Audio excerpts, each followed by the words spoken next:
All right, welcome everybody to an episode of Under the Dome. This will actually be our last show of the year because I'm looking at the calendar and I just realized that next week is Christmas Eve, a week from today, and then the following week is New Year's Eve.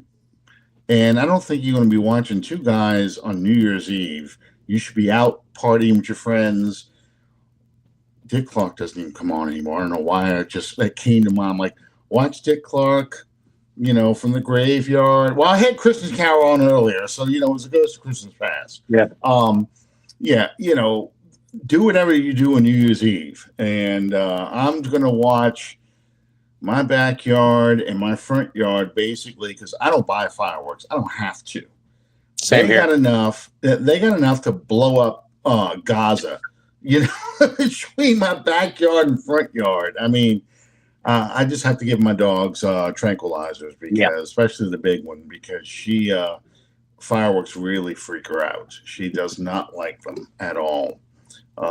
She just starts frothing at the mouth. She gets so nervous. It scares her so much. She just doesn't like it. So we knock her out. Basically, she sleeps all night. And I feel bad because she, you know how people look when they've been drugged. They got that whole, you can see the red in her eyes. That's how she looks at you when she's awake. I'm like, oh, come on, Daisy, just lay down, go to sleep.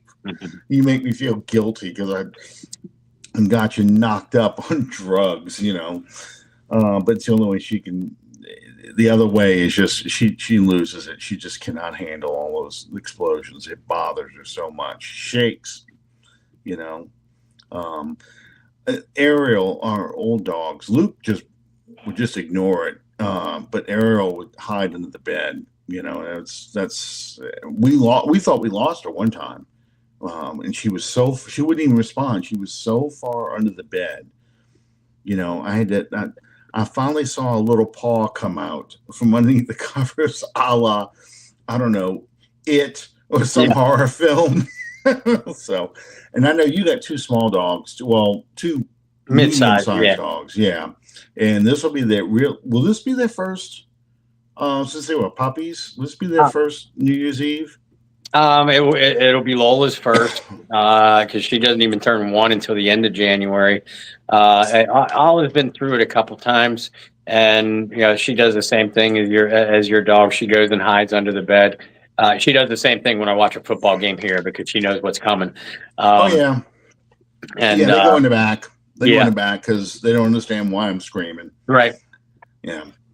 I don't, and believe it or not, I don't get that upset anymore. I just kind of look at it and then just go, that's dumb, or where's the flag?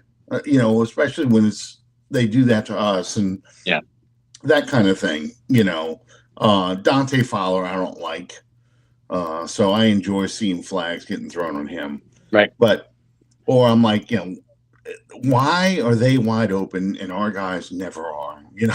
Stuff. I ask a lot of questions, rhetorical questions, and I have to remember: don't turn on Twitter on game day at all unless they win. But before or after a game, don't turn it on. Nope.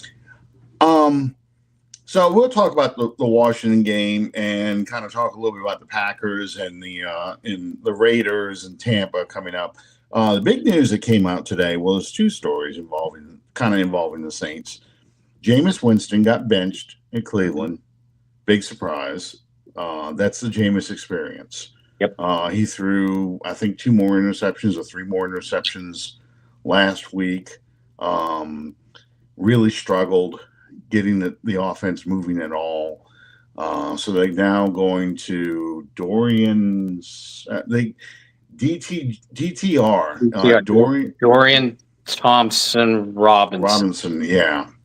And, Jameis only signed a 1-year deal over there.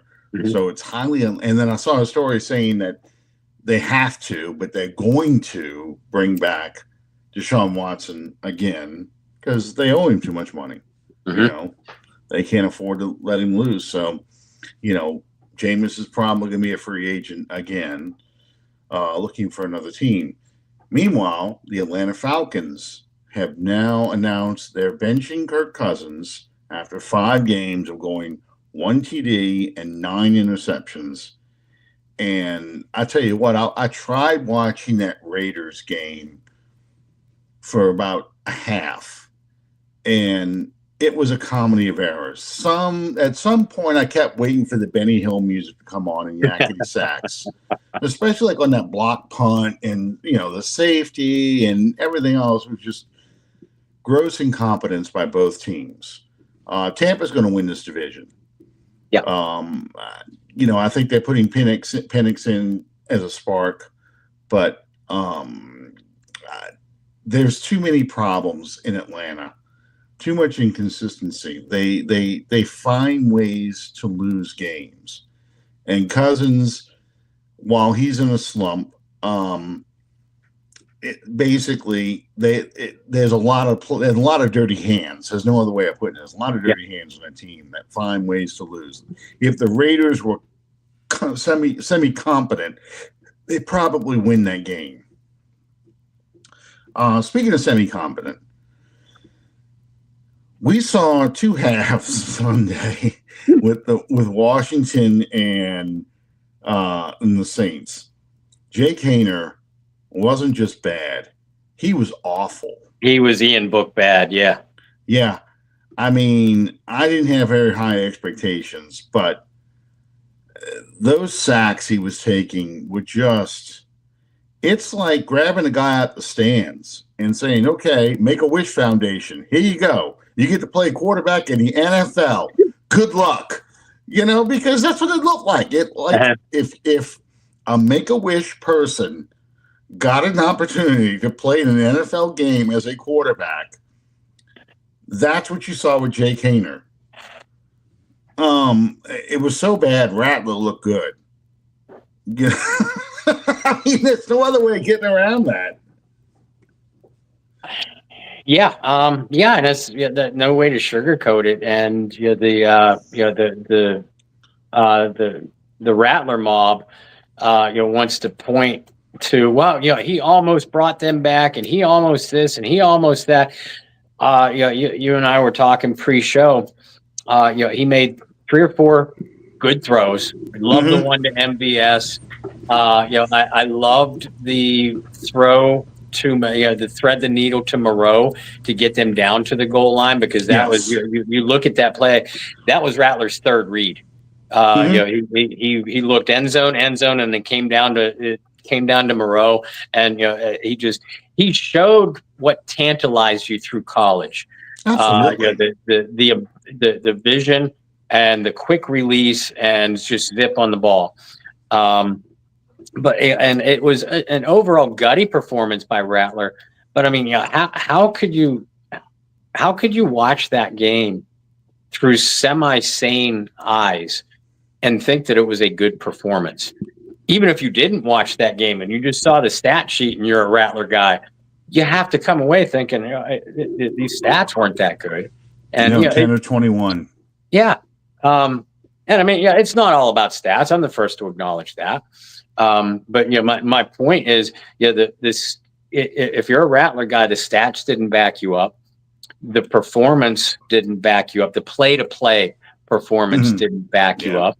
He had 3 or 4 good plays, and showed some guts.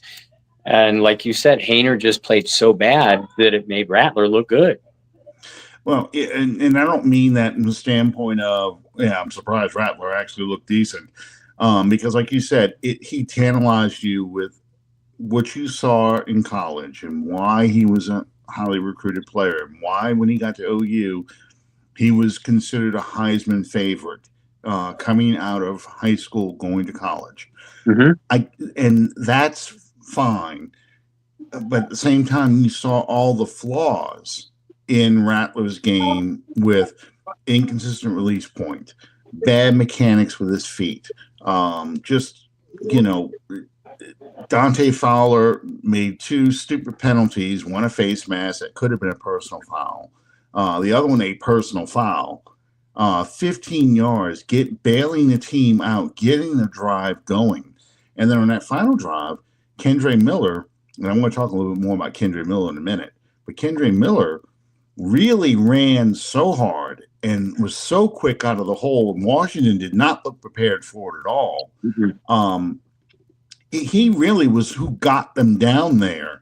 So Rattler didn't have to make big throws, as opposed to if Washington would have played more conservatively, punted the ball, pinned the Saints in the end zone, or inside the 20, I should say, inside the 20, making them go 80-plus yards for a touchdown with only one timeout, or I think maybe they had 2 timeouts. But regardless, where they couldn't really run the ball, Rattler had to throw the ball a lot more. I think that would have played more to Washington's strengths. Right now, Washington was playing more prevent. We're going to give you the cheap stuff to run the clock, and the Saints took advantage with a great run game by Miller. And on the 2-point conversion, I would have liked to have seen the Saints almost run the same play they ran in 2017 versus the Redskins. They were the Redskins at the time, but versus the Redskins, where you would line up Foster Moreau like how you lined up Josh Hill outside the numbers. You put Juwan Johnson in motion going towards the side where they ended up throwing the ball anyway, but going against where Foster Moreau is. Miller, like he's going to block next to Rattler, and have the offensive line block down towards Johnson's side. That way it's a pitch, and it's just Miller to the corner. Yep. How fast can you get to the corner? And I think they get the 2 points and probably win the game. Did you have any problems with the Saints going for 2? None whatsoever. Thank you, Haener. Yeah. Happy birthday. I mean, I know I messaged you privately, but folks, it is Alan's birthday. So happy birthday to you, Alan. I hope you had a great day, and thank you for wrapping up your birthday with us. Well, it was work, but was that right. work? Yeah. But no, absolutely no problem at all. The people that did have a problem with it, I'd love to know whether you were a Dennis Allen supporter or whether you are one of those people that are mad that the Saints, quote unquote, let Dan Campbell out of the building. Because what the hell do you think Dan Campbell would have done? Oh, absolutely. What the hell do you think Sean Payton would have done? Now, as a coach, I was known as a big risk taker, a big gambler. So that's why I don't have a problem with it. But you have to look beyond just that too. You obviously already came into the game without Carr, without Taysom, without Shaheed, without Olave. You were in the second half without Kamara. MVS was obviously hobbled and hurting. You lost Kool-Aid on defense, and I know that you had played better defensively this entire game and pretty good enough defensively to stop Jaden Daniels and company. But you're really going to trust your defense, your last ranked defense in overtime, to hold another 1 or 2 drives? No, you couple all that together. You got you're on the 2-yard line. You have one play. I take my chances with that. Yeah, I mean they were going to steal this game. If they won this game, they were going to steal it. And actually, that would have been even more hilarious, because there are people who are saying right now the fact that the Saints scored a touchdown meant that they stole this game, because Ed Hockley's son, Sean, accidentally had his crew signal timeout so they can spot the ball, a la college football. And it saved the Saints about 3 to 4 seconds. There was 9 seconds left. Now, did they have enough time to line up and spike the ball before the clock expired? Easy, I think they did too. I mean, it's not – I don't think they gave them the touchdown. I think so much as it was just a rookie mistake, just like the mistake to let I don't know, 3 or 4 ticks go after the game clock ended Oh, God. for the quarter and let him kick the field goal. I know Rizzy was pissed because Rizzy felt like the game clock ended after they snapped the ball, but you saw the replay. It was clearly like three or Oh, four yeah. ticks. So, their crew is not very good at all. And as always, I think they don't call holding like they used to. Um, guys are grabbing people constantly, especially with mobile quarterbacks. I find there's more holding that's not called when mobile quarterbacks start running Oh, yeah. than with anything else. It's mind boggling how it happens like it does. Um, I was surprised how often Jaden Daniels got sacked. 8 sacks. His scrambling didn't seem to make much sense. It was like it wasn't that he was looking downfield to make plays. It was more like he couldn't decide, should I run or should I just throw it away? That's what those sacks were like. There was one of them where he just kept dropping straight back.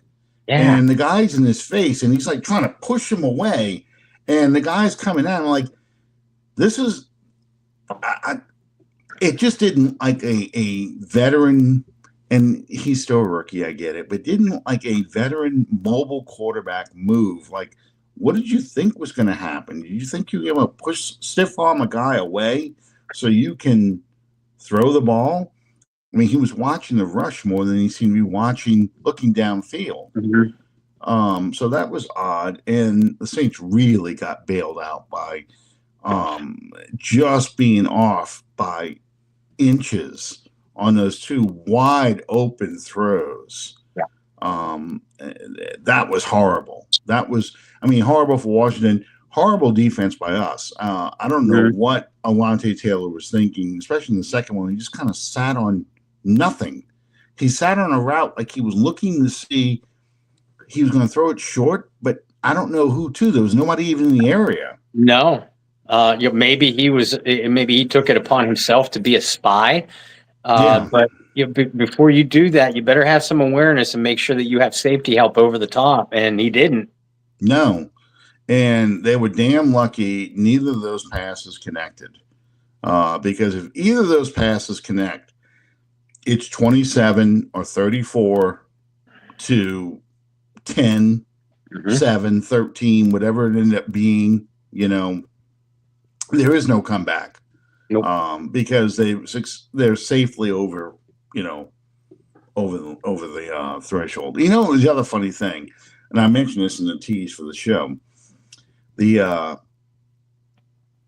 Washington Commanders were favored by 7.5 points. Okay, 20-13, that's 7 points. 20-19, that's 1 point.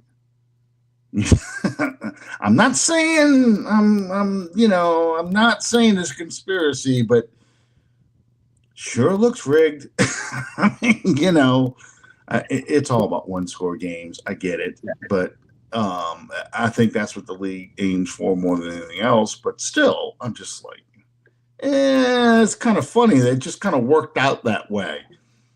I'm always suspicious when I see games when they have these garbage touchdowns or last-minute touchdowns to close the gap. I go, what was the spread on this game?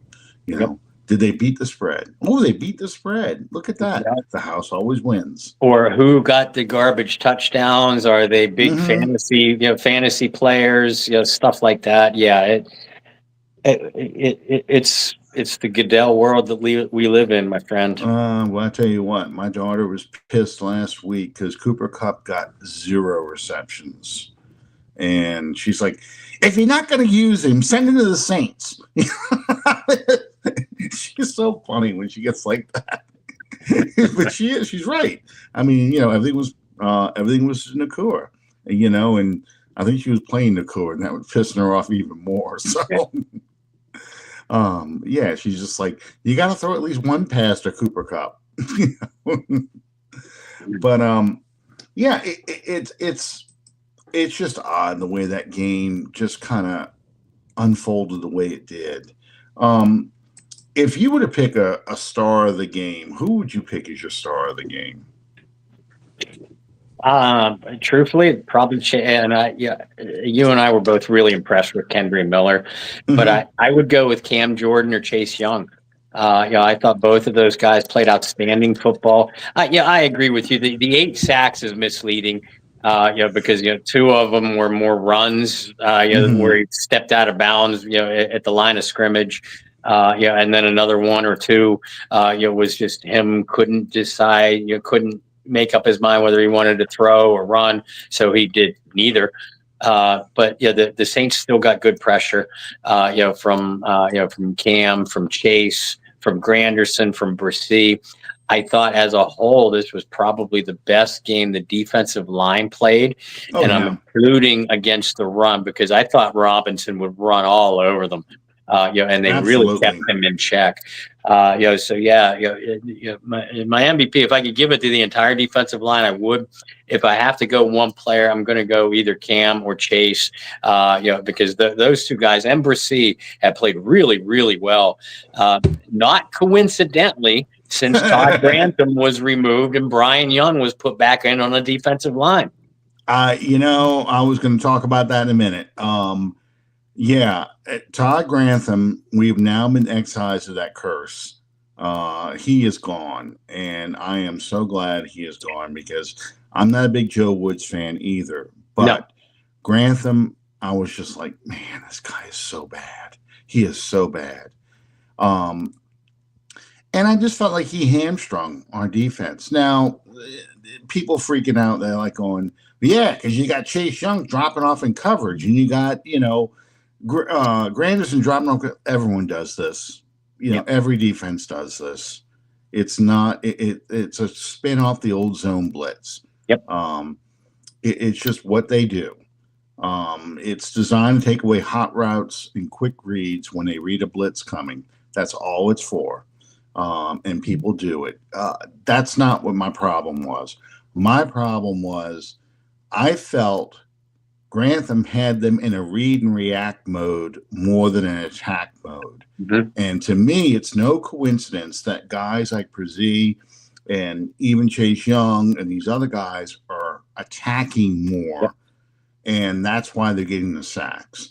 Yep. And for those of you who are as old as I am, and remember the flex defense, the basic concept behind the flex defense, and only the Dallas Cowboys could run because they had Randy White, and Too Tall Jones, and those kind of players playing it. Yeah. But the flex defense was a read and react based defense where the tackles were offset. It's kind of funny. It's like a staggered thing. You see one guy up here, one guy down here, another defensive tackle up here, and defensive end down. So it's like almost like a graph that goes up and down like that.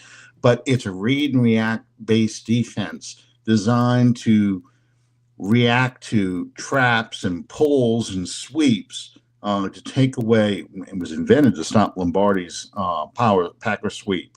Yep. That was the basis behind it. But it was also a good defense against Pittsburgh's inside trapping running plays. They love to run with Franco Harris and Rocky Bleier.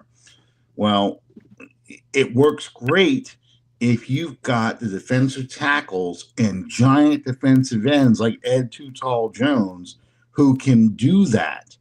Randy White was so explosive off the ball. He was in the backfield as the quarterback is taking the snap. And Ed Too Tall Jones could stand up at 6'7" and put those arms up.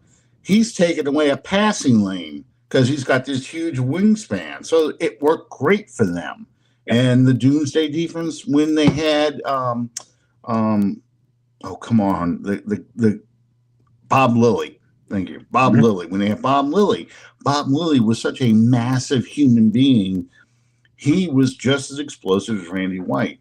So that the flex was the basis of the Doomsday defenses of the 70s. Didn't work with the Saints. And read and react doesn't work with a lot of teams because it's hard for it's hard to get a guy to wait. Okay, now I can go, and I'm going into a offensive player who's looking for it now. He's waiting for me because the offensive player already knows it's a run or a pass. Mhm. So yeah, it's manster is what they called him, half man, half monster. Yeah. My favorite story about Randy White is, and this is not a Cowboys podcast, but uh, this is told by Hollywood Henderson, who was a cokehead, and he'll tell you that he went through rehab. He is now was a motivational speaker. I don't know if he still is, but motivational speaker about his time with cocaine, and battling drugs. And he says, for some reason, he says, here I am, a cokehead. I'm gonna pick a fight with Randy White. He says, the man could have killed me, but all he did was stuff me in a locker. He just picked him up with one arm, a grown man with one arm, and put him in the locker. Just in his coked up mind, he's like, as soon as I get out of this locker, I'm killing you. So yeah, that's one of my favorite Randy White stories. But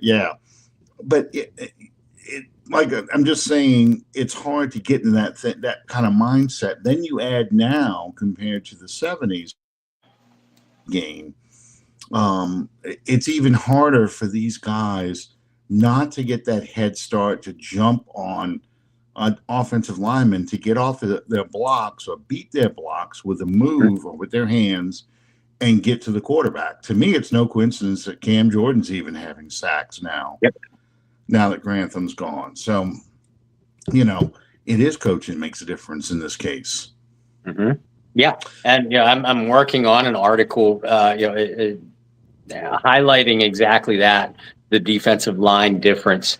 Definitely since Dennis Allen was fired, but certainly since Todd Grantham, was, first relieved of his duties, day-to-day duties, and then just left the team altogether. And I think it's a very noticeable difference. And, again, my problem is with Joe Woods and the defenses he calls. I think his defensive philosophy is very flawed. I just don't think he calls a good game. I don't care who you have under there. I just don't think he calls a very good game. And I didn't like those hires when he brought him in. So, to me, when the new coach comes in, I think that's going to be a very, very telling thing of where his staff is going to come from. Yeah. Because I think a guy like Isaiah Foskey, maybe he has a penny moment with a different defensive line coach. Brian Young has managed to survive 2 coaching staffs. 3 defensive coordinators, really, because he was there going back to, since he's retired, as a defensive assistant, going back to, I guess, Greg Williams. And I think he was Greg Williams. He may have come in with Rob Ryan. I know he's been here since 2016 as a defensive assistant and pass rush specialist. Mm-hmm. But I think that's where he just has been with the Saints in that time.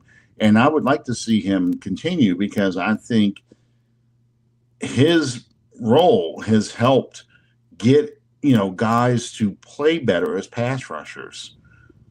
So that's going to be an interesting thing to see.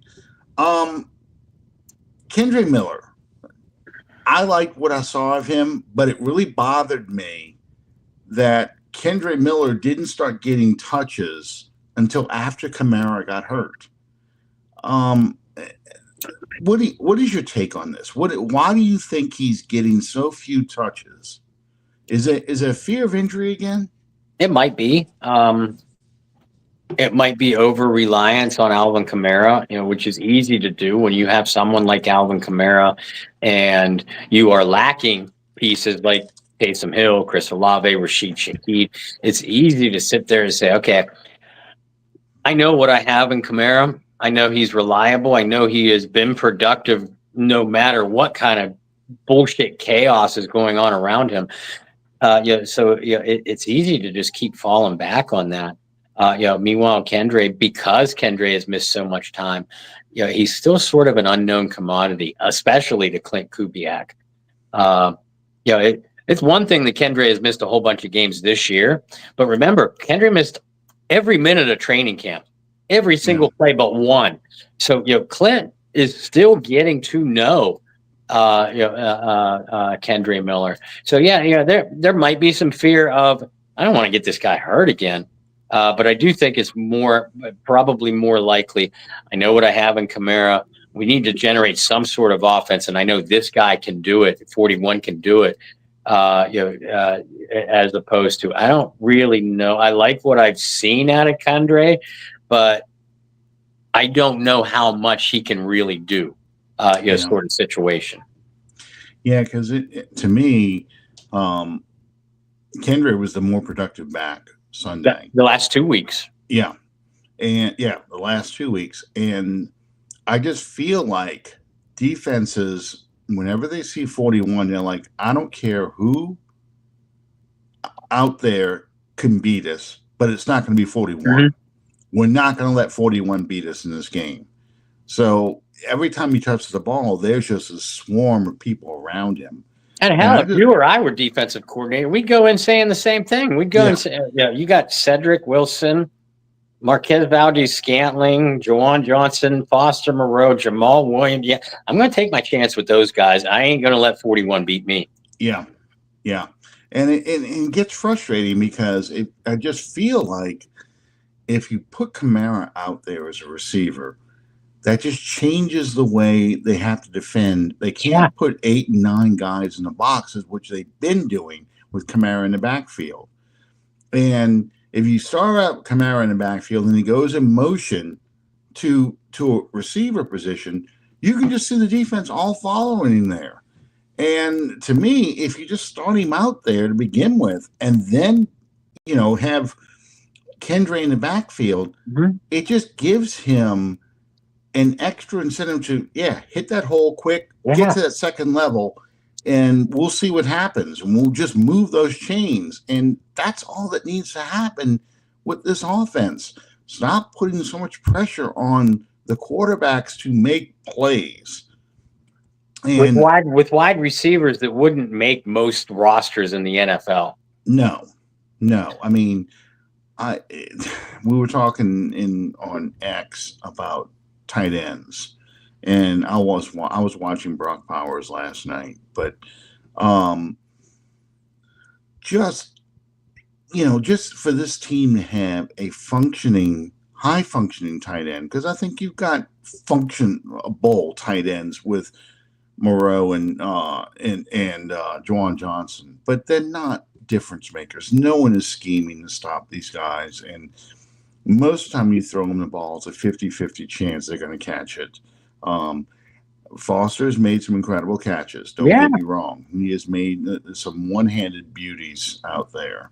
That, like you said, that one that got them down inside the 5-yard line, that was just an incredible catch by Moreau. Juwan Johnson, that ball hit you on the hands on the 2-point conversion. You had an opportunity to win that game, but you're a 50-50 guy when it comes to catching passes. And there's sometimes where you're in that zone and you seem to be catching everything, and there's other times you have hands of stone, and there's no in between. So just getting a tight end like a Laporta, a Brock Bowers, now I'm not saying we should have taken Brock Bowers over Fuaga. Just saying that kind of tight end we have a need for. Travis Kelce, when Travis Kelce's at his best. George Kittle, when George Kittle, those handful of games that Jeremy Shockey, George Kittle actually plays, it's just such a difference maker. Just to have that big body, and then I put up Jimmy Graham stats. I'm like, my kingdom for a guy who will do this again. 92 catches, 1,300 yards, 16 freaking touchdowns. I mean, man, right now, I think Moreau and MVS lead this team in touchdown receptions at 4 each. I looked up the stats. They each have 4 touchdowns. And Van Scantling just joined this team Yep. 6 weeks ago, 8 weeks ago.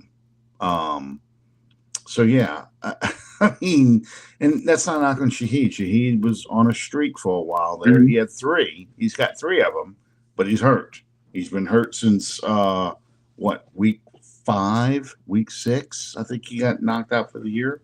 Something like that. Yeah, I know it was against Tampa. I just don't remember which week that was.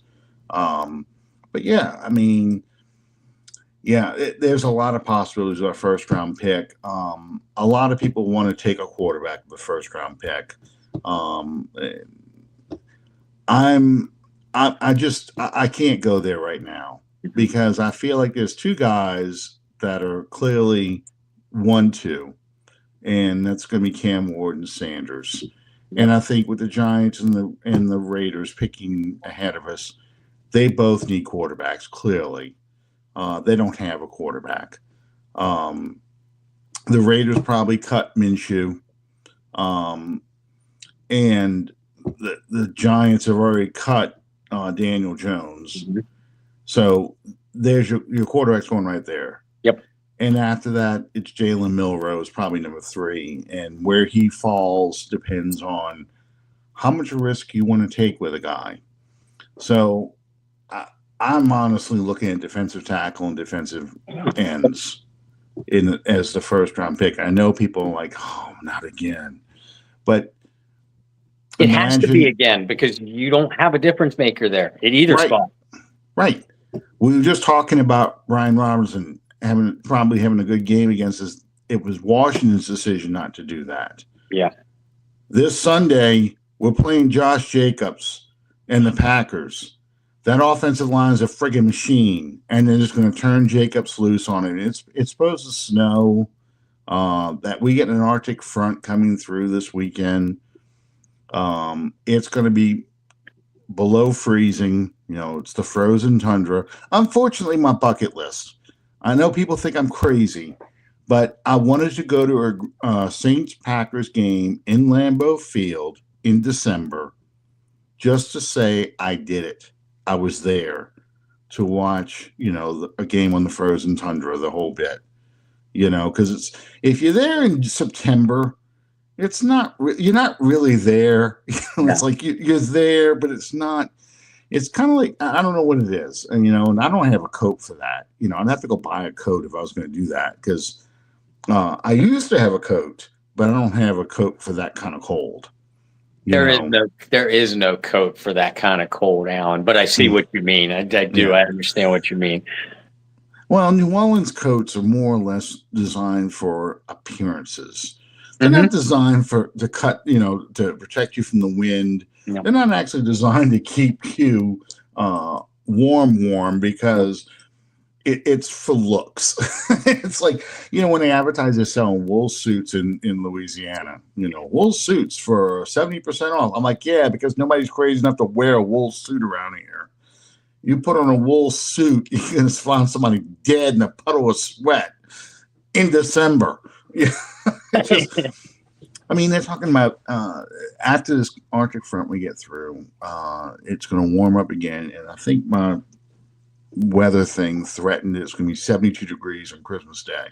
So, that's our winter. We get some really cold weather for a couple of days and then it's warm again. It's the only place where you can turn the heater and the air conditioner on the same day. Yeah. But that was my bucket list. And one day I will do that because I want to go experience Green Bay and see what that's like to be in that stadium, that historic stadium.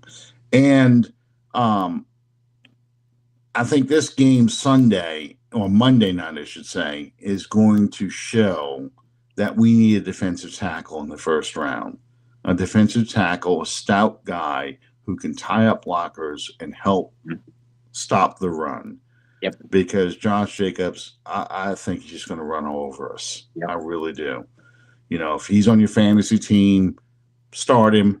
Yeah. if you're playing against him, you have my sympathies. I Yeah. know it's the playoffs. It's gonna be a 200-yard, 3-touchdown kind of game. I mean,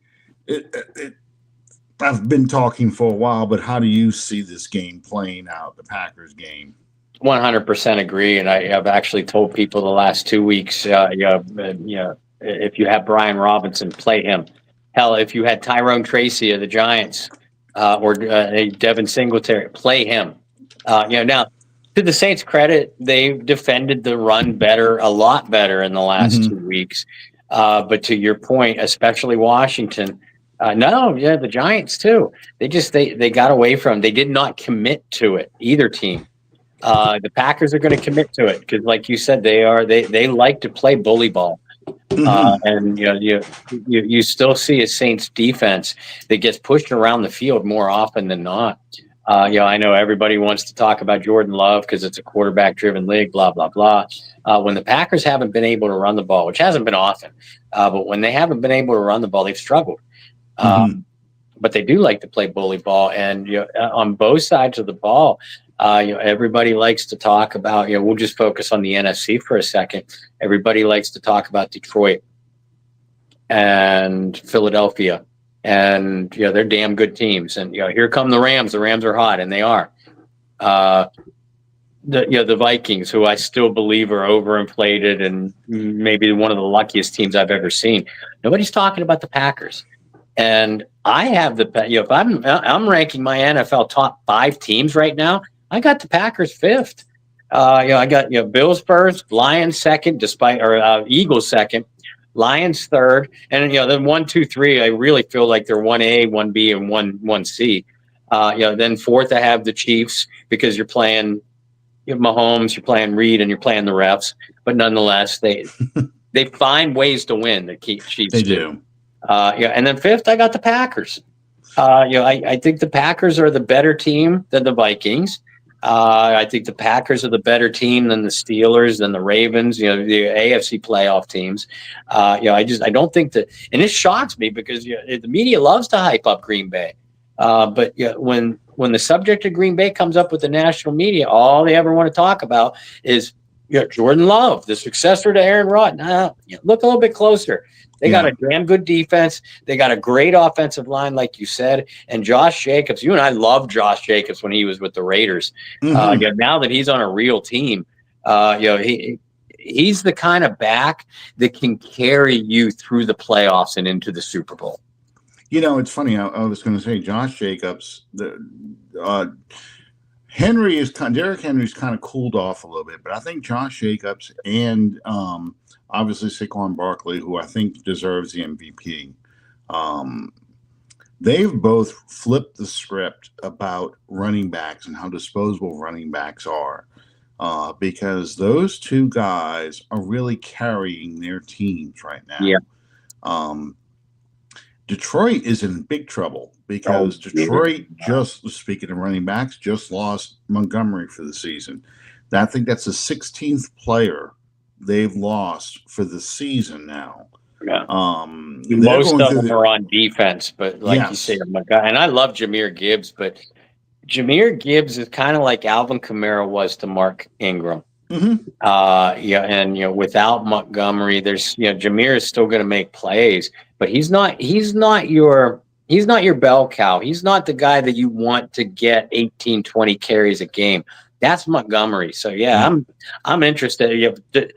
I feel so bad for Detroit because they're going to run out of bodies before the playoffs get here. Right. They're going through the injury apocalypse that the Saints went through starting in week 3 and going through week 9, week 10 with just guys dropping left and right. The problem is, and it's a good problem, but the problem is they had already pretty much taken over and gotten so far ahead of everybody that they're going to win games, but going to the playoffs, they're going to have problems because you're going to need those guys now because you're not playing a schedule. And it's also Dan Campbell can play with money and say that he is going to gamble as often as he can, but there is no tomorrow. So if you gamble wrong, it's not like, oh well, we'll get him next week. There is no next week, So uh, I don't have a good feeling about Detroit in the playoffs anymore. Now I've got the Eagles as the guys I see probably have the best shot of getting in the playoffs because Same. you're a cold weather. You play a cold weather team. You're going to feed Barkley to get you through these playoffs. You're going to feed the Barkley versus the Rams. You're going to feed Barkley versus the Packers. You're going to feed him versus the Lions. Anybody you're going to face, So that's how the Lions can hide their defensive weaknesses is going to be key to how far they can go in the playoffs. And I know we really kind of veered off from the Saints, but that just shows you, what the Washington Commanders are a quote unquote playoff team, but they're really not. They're not there yet. It's just they play in a very weak division. Dallas is terrible. The Giants are terrible. The Bears are terrible. The NFC South and the NFC West are terrible. So, only one team is going to come out of those two divisions to go to the playoffs. So the wild card teams are all going to come out of the NFC North, and maybe one team out of the NFC East if the Vikings fall apart. So to me, that's who's battling for those last spots: the Vikings and the Commanders. To your point, obviously, either unless both Detroit and Minnesota stumble, Green Bay is going to get one wild card spot, and then either Detroit or Minnesota is going to get the other. So that leaves you one left, and it's going to go down to either Washington or whoever doesn't win out between the Rams and Sea Hags. It looks like, and I think Washington has the tiebreaker over Seattle because I was on a couple Washington podcasts last week, and that's one of the things they were talking about. So Washington is a playoff, going to be a playoff in the playoffs. And they have some nice young talent. I like what they're building, but you could tell just by watching them on Sunday, they aren't there yet. They don't have the pieces to put together a long playoff run, and it's obvious by their performance against, especially in the second half against the Saints. Young teams have a lot of ups and downs, even during the course of a singular game. They tend to overlook opponents who they feel are beneath them, which I believe is what they did with the Saints too. So Washington has a lot of ground to go, before you could sit there and say, you know what, I can see this team going on a playoff run. Yeah, they ain't that yet. No. I mean, for some reason, Lattimore got on the television, giving the media what they want to hear. He's like, "Oh, I want to show the Saints, they made a mistake in trading me and all these other things." And actually, Chase Young was the one that had the game. Right. Now, granted, we didn't throw towards Lattimore's side. There's not a whole hell of a lot he can do if nobody is challenging him. And I think he was involved in the final play of the game, the 2-point conversion.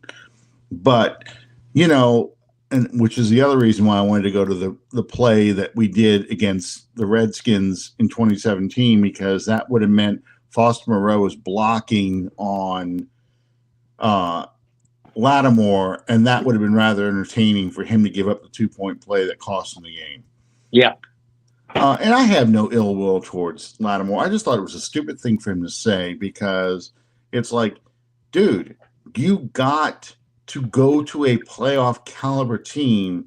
You're not on a 5-9 team that's going to go through a rebuild with a new coach and everything else. Be happy that your career isn't being wasted. We didn't want to get rid of you either, but we need the picks, and you're one of our valuable assets. It's a business, so understand that. And that's what was odd about that whole thing. I felt like it wasn't sincere. I felt like it was all, I don't know, just media-driven bullshit. Yeah, well, I mean, it was WWE.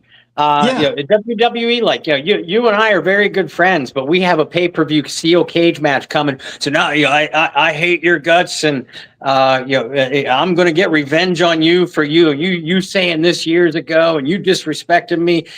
Meanwhile, then after the match, you and I are going out for beer and steaks. So Yeah. Exactly. Like Chase Young was the guy who actually proved that, he had something to do. He came out there and got 2 sacks on your franchise quarterback and the guy who's likely, going to be rookie of the year. Mm-hmm. I mean, so that was the more impressive thing than anything else.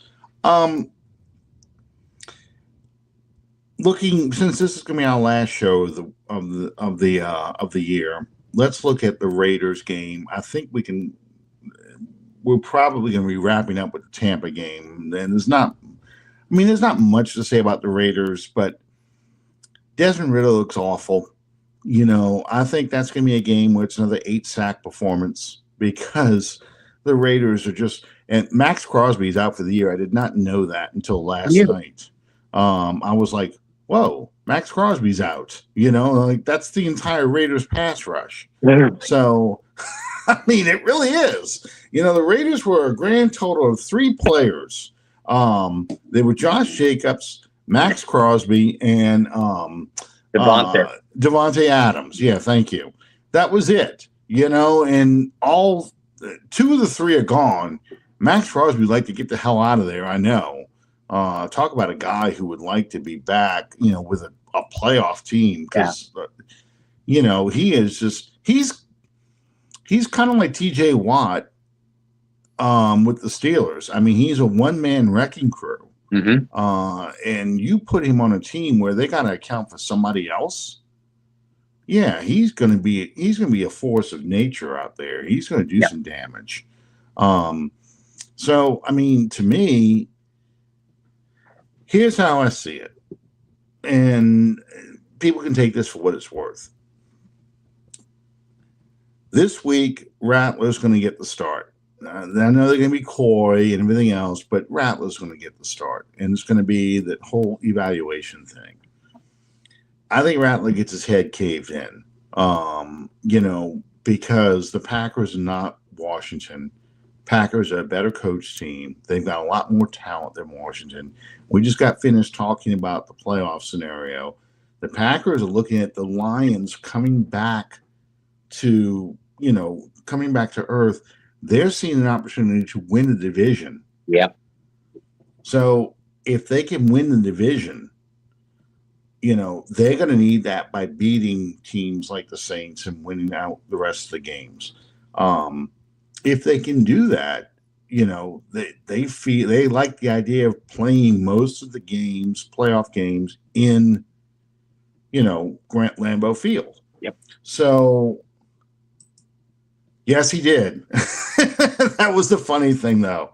Yes, he did get that's $240 million wasted, which was amusing. I did want to see. I did really, really want to see though. Desmond Ritter beat the Raiders and beat the Falcons, because even Falcon fans were saying if Desmond Ritter comes back and beats us, we ought to just nuke the entire franchise from orbit, because it was the ultimate insult. But yeah, I think that Rattler's going to struggle much like he did against the Chargers. Mm-hmm. And probably once the game's well out of reach, you're going to see Haener come back in the fourth quarter. No, we're not winning Monday Night, Jerry. There's no way. There's no way.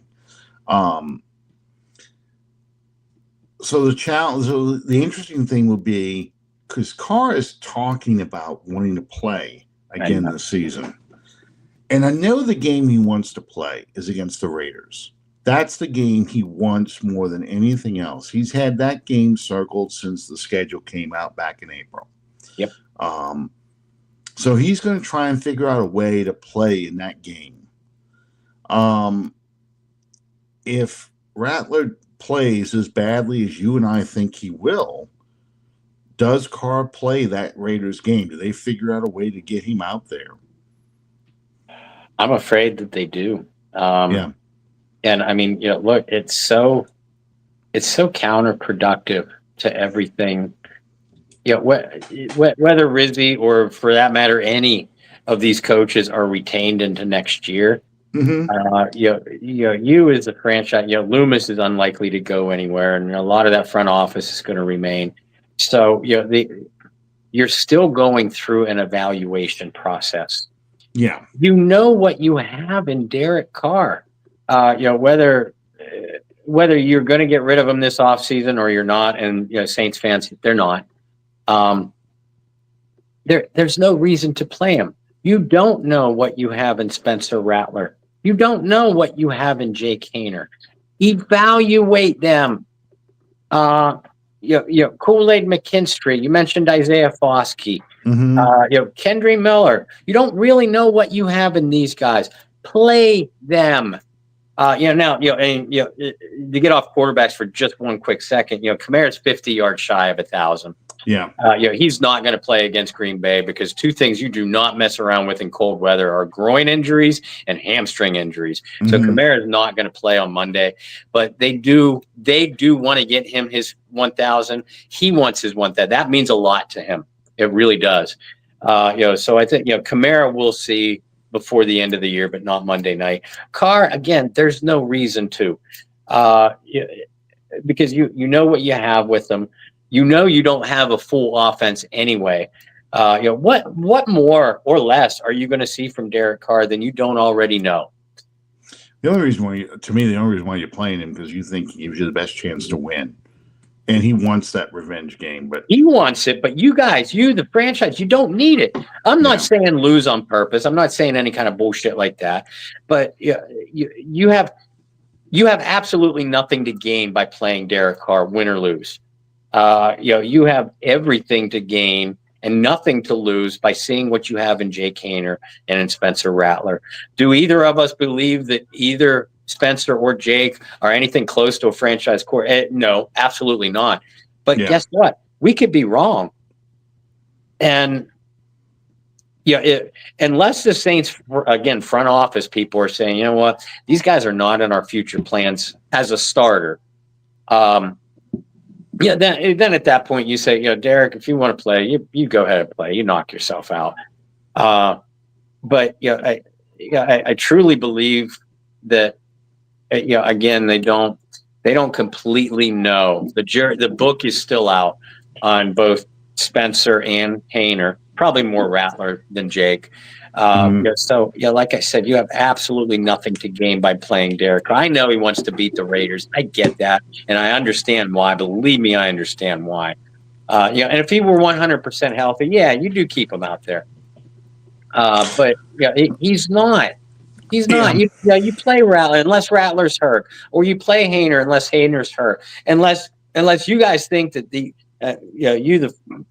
front office believe that these guys have a career, a very quick, rapidly approaching career, pumping gas or in retail management. If they have if you selling believe insurance, you're right. If you believe they have any kind of future in the NFL, then you got to find out now.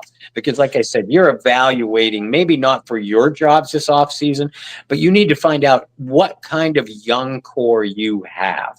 That Kendry Miller, Isaiah Foskey, Kool-Aid McKinstry for sure. Shamar Jean-Charles, Rico Payton, and your quarterback positions. It's funny because you mentioned all those guys, and most of those guys are playing a lot of snaps. They are. The only ones who are not playing a lot of snaps are really the backup quarterbacks and Foskey. Those are the guys that really aren't seeing many snaps. Foskey's out there in special teams, but he's not out there, as part of the – I think I saw him a couple times out there in the defense. But not as a pass rusher. I mean, kind of like a linebacker hybrid, almost like what they were doing with Caden Ellis. Linebacker pass rusher hybrid. Man, that could get ugly. Right. And I think it was more or less a passing downs. They were kind of putting him out there just to rotate him in. I wanted to show you this real quick because people are like, well, he's got a broken hand. How is he going to go out there and play?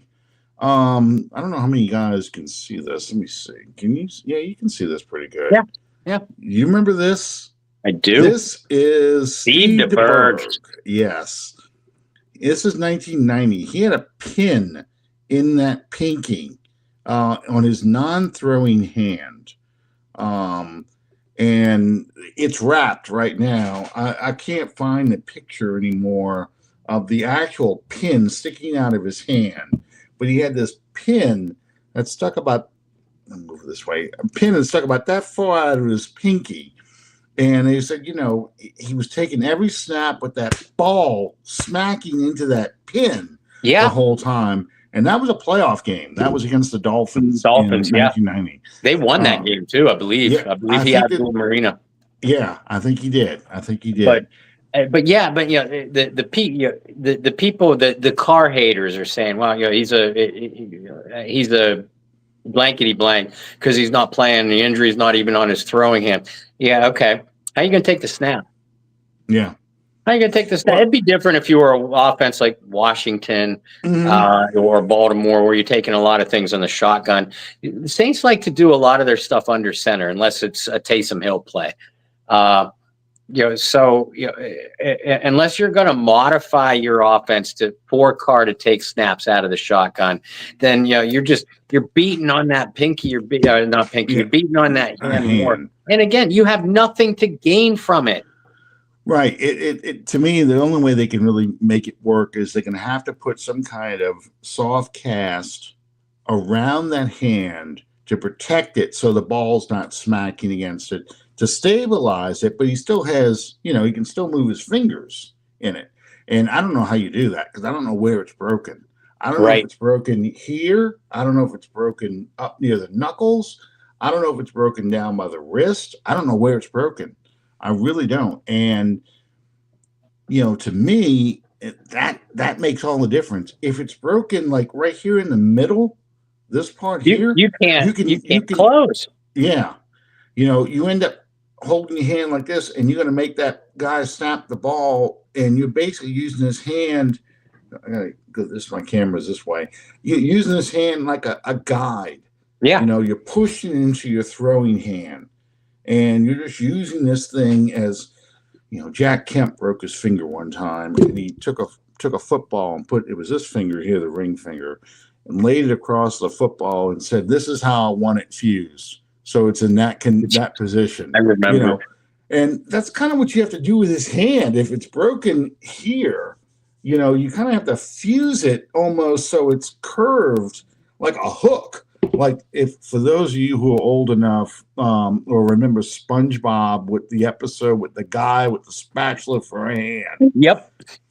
That's almost what you have to do with him. Make a spatula for a hand. The hash slinging slasher. Yeah. That's what it was. That's it. Yeah, I know. Yeah, I am. I'm talking about it everywhere. Now, listen. If Atlanta loses to the Giants, hell, they may very well. If Atlanta loses, sheer entertainment. It would be sheer entertainment. Because the Giants and the Raiders both are just playing strictly for the number 1 overall draft choice. Absolutely. But if the Falcons lose to the Giants, which is 1:00 Eastern time on Sunday, and then the Bucks lose to the Cowboys at 8 p.m. Sunday. Get your affairs in order because Christ is coming for real. Yeah. But if those two things happen and the Saints somehow, regardless of who's on the field, somehow pull off a miraculous upset against the Packers, then if Carr can play against the Raiders, then because you still have something to play for. Yeah. Yeah, and, I've been going back and forth with a couple guys I respect on Twitter about it, and they may think I'm actually trying to defend Carr and stuff, but I'm really talking about the mindset of the team, the mindset of the coaches. Rizzy wants to win as many games as possible. Oh, yeah. So he wants to get as much of I like that. Well, it almost ranks with Michael Penis. Mm-hmm. That's what some Falcons fans are calling Michael Penis. You got to put Michael Penis in, and they're like, just a tip. That's the kind of joke you were getting after that. But If you're mathematically alive for the playoffs still, you want to get him out there. If you're not mathematically alive, you know, I don't want to get to the whole meaningless games because I'm No. not Ron Swoboda, and that's Jim Moore is going to blow up at the idea of a meaningless game. Every game matters. These guys go out there to win. They go out there to play. Which is fact. Yeah, and the coach wants to play, and the front office wants to play, and the ownership wants to play to win. All of them want to win. They don't care. They just want to win. Mm-hmm. And if Carr is risking long-term injury because of it, if these guys are ruining their draft pick, they don't care. All they care about is winning a game. Mm-hmm. So I get the mindset behind that. And I also understand your point. What is it? What is it going to do by putting Carr out there? It doesn't. He's not. The team is not a quarterback away from being a good team. They're not a quarterback away from competing to upset the Bucks or the Packers. Yep. They could probably beat the hell out of the Raiders. Carr can probably beat the hell out of the Raiders and get 4 touchdowns out of it and just totally humiliate that team. But, have you seen the haircut that Davis wears? He can't be humiliated. I'm sorry. If you're going to have, as a grown man, you're wearing a bowl haircut, looking like the third person in Dumb and Dumber. I mean, like the meme says, he looks like a guy who got promised McDonald's and then shit his pants at school today. Just there's no other way around it. I mean, so I get it, and I agree with it. There is no point in complaining, but they're going to try. And Rattler having a horrible game against the Packers probably fuels that. So, if you really want Carr to stay on the sidelines, you need to have Rattler look better or look competitive against the Packers, and that's tall order. That's probably that is the toughest game on their schedule. Outside of Kansas City, the Packers right now are the toughest game in their schedule because you're playing in Lambeau Field. You're playing 26 degrees. It's probably going to have snow. And you're not playing the Browns.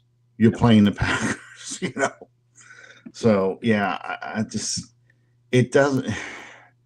Rattler's just got to have a decent game. He's got to look like he knows what he's doing out there.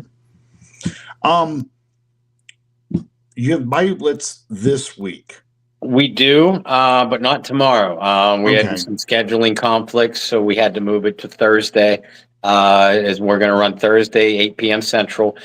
We have Michael Lewis rescheduled. We expect to have him, if not for the full hour, then most of it. So we're excited for that one. Like us here on Under the Dome, Christmas week, the following week, we are not going to have a Bayou Blitz Christmas Day, but we are going to take over Boxing Day. Screw Canada. We are. We're annexing Canada anyway. Didn't you see that? We're going to annex Canada. We're going to try and buy Greenland. I still want to make Mexico a state because I want the beaches. That's just I want me. the beaches. Yeah. Yeah. So the next 2 weeks we're going to be running on Thursday nights. This Thursday night we're going to have Michael Lewis. Then Thursday the 26th we are going to have you, Allen Ulrich. So yes. The usual Bayou Blitz first round draft day coverage. You, me, and Brendan Boylan, we are getting together for the day after Christmas. That's our Christmas gift to you, Under the Dome and Bayou Blitz watchers. That's the best we can do for you this year. And it can't be returned either. Sorry, it cannot be returned. No refunds. Yeah, that's right. That's right. For those of you who are joining us late, we're not having a show next week because it's Christmas Eve. We're not having a show the following week because it's New Year's Eve. And I'm not Dick Clark. I'm not going to do the countdown. There will be no ball dropping here. That I have planned. I left it alone. Yeah, that's right. They dropped a long time ago. Sorry, it's my birthday. My birthday from many many years ago. They dropped, but no, and the fact I even mentioned Dick Clark really reveals my age. I think Ryan Seacrest does it now. I But think he does. Yeah. I yeah, think he does. I mean, when I was a kid, that was like the thing to watch for whatever reason. You wanted to stay up and watch Dick Clark's New Year's Rockin' Eve, and I watched it for a long, long time. It's like watching Rudolph. It's like watching Frosty and all the stuff. That's what you do. And I remember they used to show like the Sugar Bowl. A couple of times, Sugar Bowl played on New Year's Eve. They had bowl games playing New Year's Eve. I was like, man, this sucks. I'm going to watch Dick Clark. I want to watch the football game. And college football, of course, lasts 4 hours. Yeah. Because especially if you're watching a bowl game, because they always have the elaborate halftime shows. You think about the Orange Bowl and the Fiesta Bowls. They're elaborate halftime shows. It's 5 hours. Rose Bowl, 5 hours on New Year's Day. It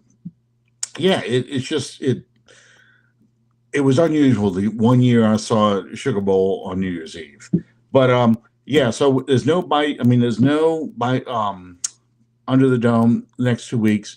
No Bayou Blitz next week. I will be. No, I'm sorry.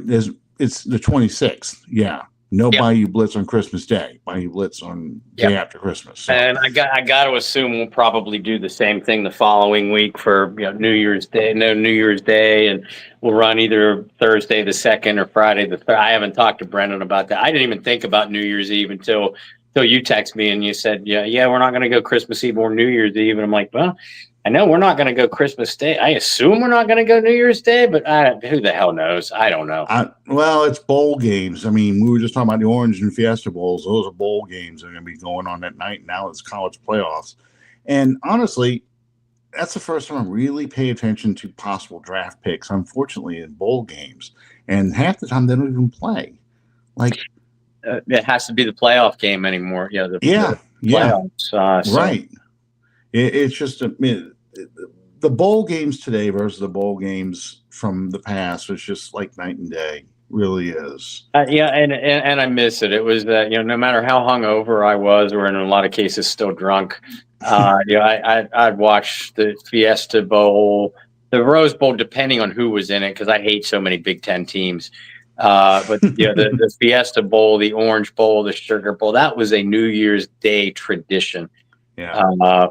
I think it was not the Holiday Bowl, maybe the Peach Bowl New Year's Eve. I don't remember. Yeah, it could have been. It just depends on New Year's Eve where it fell on the calendar. There was a time with the 2 weeks, next week and the following week would be all the bowl games. Yeah. It would go from like starting on the 16th all the way until New Year's Day. Just bowl game every day. 2 or 3 bowl games every day. And even when it went corporate, and you had the Idaho Potato Bowl and the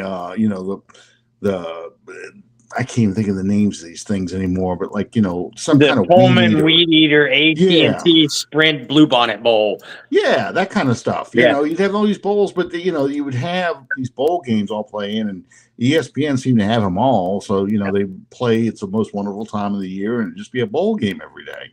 So that time from Christmas Day until New Year's Eve, where you have no idea what day of the week it is, what's the date, no one's working, so you don't know anything. You're like Ebenezer Scrooge when he got back from the Three Ghosts. I don't know anything. I don't know what day it is. But when we were kids, so we were off of school, and we knew no matter what time of day it was, there was going to be a college football bowl game at least on one different channel. Right. And speaking of Scrooge, I'm like Scrooge on those days. I'm, after the ghost, I'm unshaven, still in my pajamas, watching TV, watching bowl games, not knowing what day it is, just enjoying it, eating candy at 10 o'clock in the morning because I could, so, and Christmas leftovers. So, but anyway, I do kind of miss that kind of thing. Yes. I didn't really want to get much into it because I'm trying to keep let Bob go early, but I'm still talking all this shit. Marshall is interesting, because they beat my school, UL, to get a better bowl bid, and now they have to forfeit it because of so many people in the transfer portal. I could go on for hours about the transfer portal. I am not a fan of it. Some guy is trying to go his 8th year now in college football. Dude, you're a pro now in college ball. You need to go. This is ridiculous. The COVID stuff is just it's ruining the sport. Yep. Beyond the NIL stuff, which I think is ruining the sport too. I agree. They need. I want to pay college students, but this NIL stuff is ridiculous. Nick Saban's absolutely right on this. 100%. Paying a kid $45 million, it's free agency and this without the salary cap. Yep. That's basically what we're seeing. And yeah, that's a whole nother topic. We'll get into that in the off season, but basically you're going to have more situations like Marshall for non-playoff bound college teams, I predict. And it's going to ruin bowl games even more. And it's turning the college football to the Division II NFL, basically. Yeah. There's too much that needs to be fixed. It's not sustainable. It's really not sustainable. But that will be another topic for another time. Bob, thank you for staying awake long enough with me going on this tangent about college football and post-Christmas and everything else. But you and I are of the same mindset when it comes to this stuff. So enjoy y'all's Christmas. Bob, have a good Christmas. You too. I know Santa's got to go to your house for sure Christmas Eve. He's visiting Will and Lauren. I'm not getting anything but coal, but that's okay. Yeah. I hear you.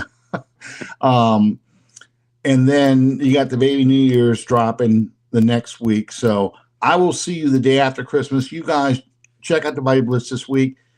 Day after Christmas, pull out the leftovers, come sit with us for about an hour talking about the Packers game, talking a little bit about the stuff that we just got finished talking about. Whatever the hell we want. That's right. There's not much Saint stuff to talk about, so we're going to bring up all kinds of things. Mm-hmm.